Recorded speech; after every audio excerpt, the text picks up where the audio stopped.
Hello, everybody, and thank you for joining us back here at Westhaven Gold's channel once again. I'm sitting here, of course, once again with Gareth, and today we want to have a dialogue about recent inflation numbers and the role gold plays in the world related to that. But first off, Gareth, how are you doing? I'm very well. Thank you, Michael. How about yourself? I'm doing pretty well myself. So let's dive in. The US, for instance, just released some numbers talking about it looking like inflation is going to be a little bit higher this year. As everyone knows, a lot of the financial systems have been heavily strained due to COVID. It's just been kind of a rough ride. And gold kind of plays an important role in that. Gareth, can you explain what gold can do to kind of help this when it comes to people's financial investments?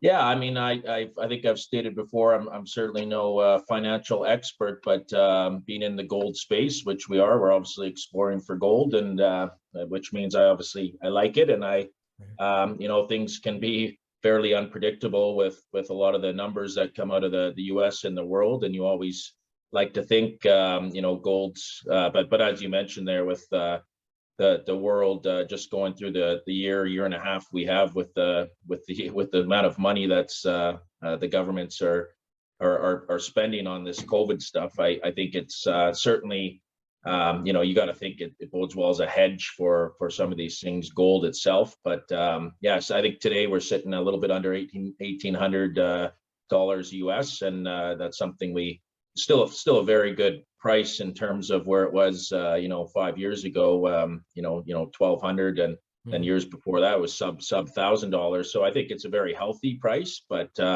you got to think with this inflation and whatnot, gold will do well in the near future. But I've been wrong before, but we certainly like where it is. Like I said, it's a pretty healthy number. Should it be higher? Yeah, I mean, it should with everything these numbers are telling us. But once again, I've been wrong before. But we certainly like the direction it's heading. We think it's a good place to be, especially as a hedge, as we discussed earlier. Yeah, exactly. I think it's important to state that we're not financial experts here. We're it's just gold sits in a very good spot in relation to this, and any precious metal really does. And we kind of expect these numbers to keep increasing. Of course, we don't want inflation to keep increasing, but if you predict it does, it's important to take a look at some things you can do to help stabilize that for your own portfolios. So Gareth, thank you for coming on. Thank you for sharing your wisdom and insight on this. And thank you everyone for watching. If you have any questions about any of this, or what do you think gold's going to do in the future? What do you think inflation is going to do in the future? Let us know and we'll happily dive into it or respond to you. But for now, stay tuned. We'll get you some more news as soon as it comes along. Gareth, have a wonderful day. You as well. Thank you, Michael.